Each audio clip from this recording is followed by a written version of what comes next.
Hello everyone, welcome back to the channel. आज की इस वीडियो में मेरे पास में बजाज की पल्सर N160 का एक नया वेरिएंट है जो कि बजाज ने अभी रिसेंटली लॉन्च किया है। यहाँ पे ये मॉडल सिंगल डिस्क में आएगा और सिंगल चैनल EBS के साथ में आएगा। इन्होंने लुक्स में भी थोड़े बहुत बदलाव किए हैं और प्राइसिंग को भी कम रखा है। तो मैं आपको एक एक चेंजेस के बारे में बताने वाला हूँ कि क्या कुछ चेंजेस यहाँ पे मतलब अपने को मिलते हैं, क्या चेंज हुआ है लुक्स में। उसके अलावा ये मोटरसाइकिल का ये वेरिएंट कितनी कीमत में आएगा, माइलेज कितना निकालेगा, हर एक चीज़ मैं आपको इस वीडियो में बताऊँगा। तो अगर आपको N160 सिंगल सीट में ख़रीदनी थी और आप कोई ऐसा मॉडल देख रहे थे तो थोड़ा सा कॉस्ट इफेक्टिव हो, तो ये मॉडल आपके लिए काफ़ी बढ़िया हो सकता है। मैं इस वीडियो में आपको एक एक चीज़ बताने वाला हूँ। इस वीडियो को हम लोग स्टार्ट करें उससे पहले shout out to society motors Kanpur. अगर आपको ये पल्सर देखनी है नई वाली, या आपको ख़रीदनी है या फिर इंक्वायरी वगैरह करनी है, तो शोरूम को कॉन्टैक्ट करके आप कर सकते हो इंक्वायरी। वीडियो के डिस्क्रिप्शन बॉक्स में मैंने एड्रेस और कॉन्टैक्ट नंबर दोनों चीज़ें छोड़ दी हैं, तो वहाँ से कॉन्टैक्ट करके आप खरीद पाओगे। स्टार्ट करते हैं। सबसे पहले चाबी देखो आप यहाँ पे, तो चाबी ये लगी हुई है। यहाँ पे ऐसी कुछ की आती है, सिंपल की आएगी, कोई वेव की नहीं दी है इन्होंने। और बजाज का लोगो जो है वो दोनों तरफ आपको इसमें मिलता है। तो ये इस तरह की चाबी यहाँ पे आती है। अब देखो जैसे मैंने ऑन किया, कोई DRL वगैरह ऑन हुआ नहीं इसमें। तो ये चीज़ें जो हैं वो इंजन स्टार्ट करने के बाद में ही होती हैं। मैं आपको दिखा देता हूँ स्टार्टिंग से कैसा फेस है, कैसा क्या लुक है। तो ये जैसे मैंने इसका इंजन स्टार्ट किया, अब यहाँ पर आप देखो इसकी हेडलाइट की यूनिट ऐसी है। ये हेडलाइट है, LED प्रोजेक्टर आपको मिलेगा, बढ़िया थ्रो देगा, अच्छी ब्राइट लाइट है, कोई दिक्कत नहीं होगी रात में। और इसके बाद में ये अपने पास में LED DRLs आते हैं, डे टाइम रनिंग LEDs हैं। इनको ऑफ नहीं कर सकते हो, ना हेडलाइट को ऑफ कर सकते हो, क्योंकि ऊपर की वेरिएंट में ये ऑफर करते हैं वो वाला स्विच, बट यहाँ पे ये लोअर वेरिएंट में यहाँ पे कोई स्विच नहीं आता जिससे आप ऑन ऑफ कर पाओगे। तो ये चीज़ है। उसके बाद में बात आ जाएगी यहाँ पे लुक की। तो फ्रंट लुक में देखो आप, यहाँ पे थोड़ा बहुत ग्राफिक्स को चेंज किया है, ये देख सकते हो। ये देखो नीचे तक आएंगे फेस में यहाँ पे रेड में, और ये अपने पास में यहाँ पे वाइट है। तो ये फेस है, ऐसा कुछ लुक है यहाँ पे।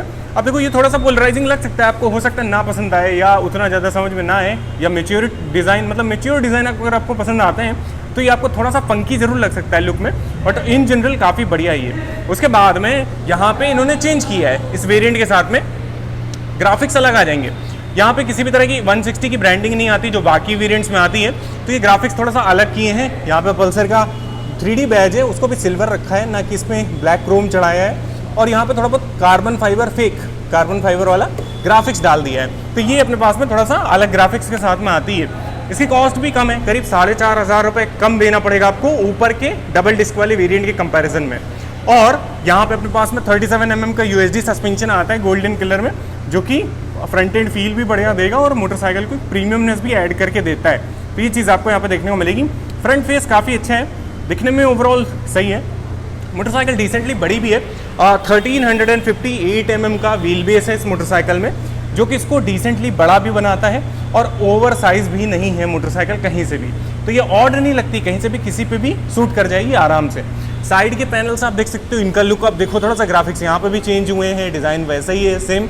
ये प्लास्टिक में है, ये प्लास्टिक में है, बट टैंक ये जो है ये मेटल में है, ये पार्ट पूरा मेटल में है। अच्छा बड़ा टैंक है, 14 लीटर कैपेसिटी है, और E20 की भी स्टिकरिंग यहीं पे मिल जाएगी आपको।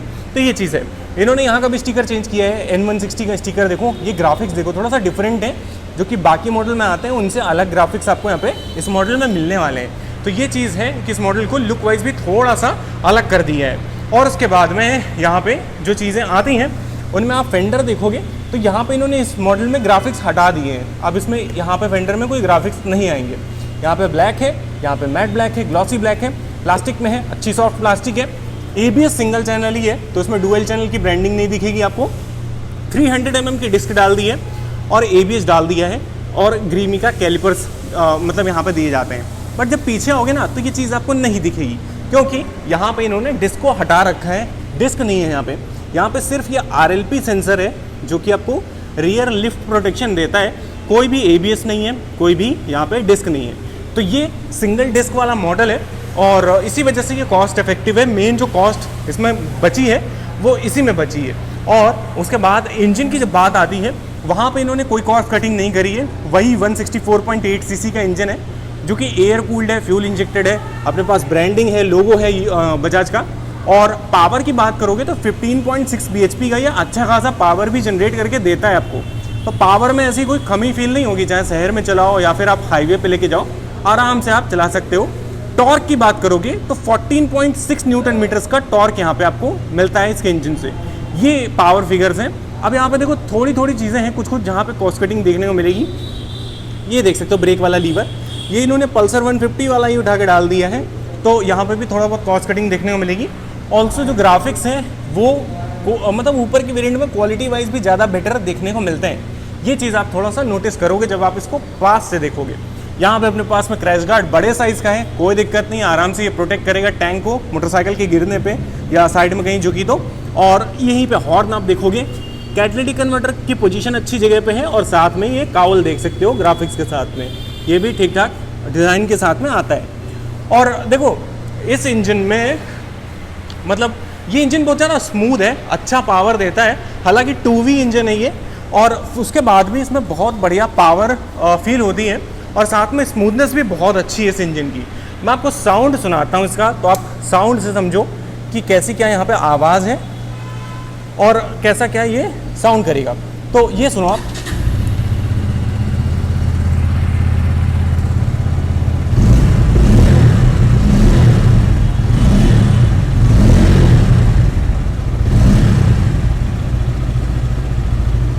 ऐसी कुछ आवाज़ है, स्पोर्टी साउंड करती है मोटरसाइकिल, काफ़ी स्पोर्टी फील भी है। इन्होंने और चेंजेस इस वेरिएंट में कर रखे हैं जो कि बहुत ही बढ़िया रहेंगे उन लोगों के लिए जो फैमिली वाले हैं, जिनको मतलब कंफर्टेबल गाड़ी चलानी है, देर तक चलानी है, उनके लिए इन्होंने क्या किया है कि ये जो आप लेआउट यहाँ पे देख रहे हो, यहाँ पे आप देखो कि ये जो पॉइंट है इसी के पास में इन्होंने फुटपैक की पोजीशनिंग कर दी है। पहले जो ये मॉडल मतलब अभी भी ऊपर के वेरिएंट जो आते हैं उनमें पोजीशन फुटपैक की करीब यहाँ पर है, तो आपको पैर पीछे करके बैठने की ज़रूरत नहीं है इस मॉडल में। ये आपको थोड़ा सा ज़्यादा कंफर्ट प्रोवाइड करेगी अगर आप लंबा चलाना चाहते हो। और एक और चीज़ है कि जो डबल सीट वाला मॉडल आता है उसमें जो हैंडल बार आते हैं वो थोड़ा सा आपको आगे कमिट कराते हैं, मतलब लीन करना पड़ता है आपको, तो झुक के बैठते हो, उसकी वजह से वो थोड़ा मतलब ज़्यादा स्पोर्टी फील होती है। बट इसमें आपको थोड़ा सा अपराइट बैठना है, आप सीधे बैठते हो, देर तक चलाते हो, हाईवे पे ट्रिप करते हो तो भी आपको दिक्कत किसी तरह की नहीं होगी। तो ये ज़्यादा कंफर्टेबल है फुटपैक के मामले में भी और ये हैंडल बार के मामले में भी। मोटरसाइकिल में 5 गियर आते हैं, ये देख सकते हो, 1 न्यूट्रल 2 3 4 5, और उसी के साथ में स्लीपर क्लच आता है असिस्ट के साथ में। तो ये चीज़ है। सीट इसकी कमाल की है, मतलब कि बहुत ही कंफर्टेबल है फैमिली के हिसाब से। देखो लंबाई चौड़ाई में कोई दिक्कत नहीं है, 2 जन बहुत आराम से इसमें आएंगे, इतना स्पेस है, विड्थ भी ठीक है। यहाँ पर देख सकते हो राइडर के लिए कितनी जगह है और पिलियन के लिए भी अच्छी खासी जगह यहाँ पे है। तो सीट अच्छी है, फोम वगैरह अच्छा यूज़ किया है। और जैसे ग्रैब बार की बात करोगे तो टॉप मॉडल में ये स्प्लिट में आ जाता है, बट यहाँ पे सिंगल वाला आएगा, पकड़ने में कोई दिक्कत नहीं है। हाँ, लुक में लोग कहते हैं कि ये मतलब स्प्लिट वाले ही दे देते तो अच्छा, ज़्यादा स्मूथी लगती देखने में, वो चीज़ है। टेल लाइट आप यहाँ पे ऐसे कुछ है, इसके लिए भी मेरे को इंजन स्टार्ट करना पड़ेगा तब आपको देखने को मिलेगी, क्योंकि ये ऐसे ऑन होती नहीं है। तो इसका इंजेक्टर, हाँ, अब ये देखो आप, इसका लुक बहुत अच्छा है वाकई में। क्रिस्टल इफेक्ट वाली टेल लाइट है और बढ़िया लुक निकाल के देती है, अच्छी लगती है। ये एलईडी में टेल लाइट है, ये लुक है। नंबर प्लेट का सेटअप, टायर अगर अपने पास में है, ये पीछे का सेक्शन पूरा दिखेगा। एलईडी इंडिकेटर्स आते हैं जो कि मैंने शायद बाहर मतलब उस तरफ नहीं बताए, वो आप देखो। ये इंडिकेटर बड़े मतलब एलईडी में सुंदर लगते हैं ओवरऑल। हाँ, हज़ार्ड वगैरह इन्होंने नहीं डाल रखा है, वो चीज़ आपको नहीं मिलेगी, बाकी चीज़ें मिलेंगी आपको। तो सीट के बाद में आप पीछे का सस्पेंशन भी देखो, यहाँ पे अपने पास मोनोशॉक सस्पेंशन है एडजस्टेबिलिटी के साथ में। फुटपेक्स की क्वालिटी में कोई दिक्कत नहीं है। हाँ, पोजीशन बदल गई है तो उसकी वजह से कंफर्ट बदल जाएगा। और बॉक्स सेक्शन स्विंग आर्म है, 130 mm का ड्रम ब्रेक है। और एग्जॉस्ट जैसे देखोगे ना तो अंडर बेली एग्जॉस्ट मिलेगा। ये अपने पास में मेन स्टैंड आता है और साथ में साइड स्टैंड भी आता है, क्योंकि मोटरसाइकिल उसी पे खड़ी है इस टाइम पे। ये अपने पास में देख सकते हो मतलब लेडी पिलियन फुटरेस्ट और साथ में सारी गार्ड दिया, दोनों चीज़ें दे दी हैं। चेन ओपन वाली है और बाकी चीज़ें अब गियर यहाँ से शिफ्ट करोगे। और देखो मोटरसाइकिल के प्लास्टिक्स में उतने ज़्यादा कॉस्ट कटिंग कहीं नहीं करी, तो ये चीज़ ठीक की है। वैसी की वैसी क्वालिटी मिलेगी आपको। हाँ, एक दो चीज़ें हैं, जैसे टॉप मॉडल में क्या है कि डबल वाली सीट मिल जाती है, वो थोड़ा सा ऊपर ज़्यादा है और काउल थोड़ा चौड़ा मिलता है। इन सब चीज़ों में थोड़ा सा फ़र्क है टॉप मॉडल के कंपैरिजन में। बाकी चीज़ें जैसे कि टाइप सी पोर्ट आ गया है, ये भी एक बढ़िया चीज़ है। अगर आपको फ़ोन वोन चार्ज करना है ना तो इससे आप आराम से कर पाओगे। ये आप देख सकते हो यहाँ पे, ये मीटर LCD डिस्प्ले है, इसमें नेविगेशन भी इन्होंने दे रखा है और ब्लूटूथ के सारे फीचर्स दे रखे हैं, तो कोई दिक्कत नहीं होगी फीचर्स वाइज। स्पीड आप देख सकते हो, आप आरपीएम देख सकते हो, टाइम देख पाओगे, साइड स्टैंड देख पाओगे, और यहाँ पे मतलब गियर का इंडिकेशन, फ्यूल वगैरह देख पाओगे। मोटरसाइकिल का माइलेज वगैरह यहाँ पे आपको दिखाएगा। 4 राइडिंग मोड्स आ जाते हैं। अब इनसे जैसा टॉगल करना है ना, रेन मोड और ऑफ रोड मोड, उसके बाद में आता है अपना रोड मोड और स्पोर्ट मोड। ये 4 मोड आ जाते हैं अलग अलग, इनको आप चेंज कर सकते हो। इससे आपको EBS की सेंसिटिविटी और इंजन के पावर में थोड़ा बहुत फ़र्क समझ में आ जाएगा। और ट्रिप ए ट्रिप बी, ये सब चीज़ें आप यहाँ पे देख पाओगे। तो इतनी चीज़ें हैं। ब्राइटनेस थोड़ी सी कम लगती है ज़रूर जब डे लाइट में चलाओगे। बाकी ओवरऑल इन्फॉर्मेशन के मामले में काफ़ी कंप्लीट है। हाँ, स्विचेस वही हैं, हाई बीम, लो बीम, पास लाइट, ये सारी चीज़ें। आपका जो हॉर्न है ऐसा है, किल स्विच और स्टार्ट करने के लिए यहाँ पे है। और ये पास में मिरर्स जो हैं वो भी काफ़ी डिसेंट साइज़ के यहाँ पे आ जाते हैं, तो उनमें भी कोई ऐसी दिक्कत आपको नहीं मिलेगी। हाँ, सीट हाइट वगैरह की बात आती है, कोई चेंज नहीं है।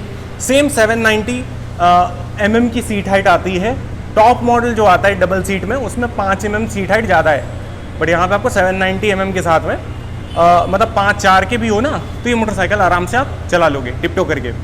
165 mm का ग्राउंड क्लियरेंस है, डिसेंट है, और 147 kg के आसपास का वेट है, क्योंकि डिस्क नहीं है, 1 किलो ऊपर के वेरिएंट से भारी, मतलब हल्की होगी है, तो वहाँ पे थोड़ा सा वेट का फ़र्क देखने को मिलेगा। उसके अलावा कोई भी फ़र्क नहीं है इस वेरिएंट में। प्राइस की बात करोगे तो 1,44,000 पड़ रही है ये। मतलब कि जो इसके ऊपर का एक वेरिएंट आता है ना डबल डिस्क में, सिंगल चैनल EBS में, यही गोल्डन सस्पेंशन पे सिंगल सीट वाला, वो क्या है कि आपको इससे करीब 4,500 रुपये ज़्यादा पे करके देखना पड़ता है, और वो 148,500 का आता है, बट ये 1,44 में आपको पड़ जाएगा। तो ये ऑन रोड कीमत है 1,44,000, और इतने में आप इसको घर ले जा सकते हो। तो प्राइसिंग वगैरह ठीक है, बट मेरा सजेशन ये रहेगा, अगर आप इसी इंजन के साथ जा रहे हो तो पावर इसमें डिसेंट है। आप ऊपर का वेरिएंट लो जिसमें डबल डिस्क भी मिल जाए, आपको ब्रेकिंग में थोड़ा कॉन्फिडेंस ज़्यादा आ जाएगा, और माइलेज में कोई फ़र्क नहीं पड़ता, क्योंकि माइलेज जो है इसका वो वही है, 45 के आसपास शहर में आराम से निकाल देगी। ठीक से चलाओगे, मेंटेन करोगे, कोई दिक्कत नहीं होगी।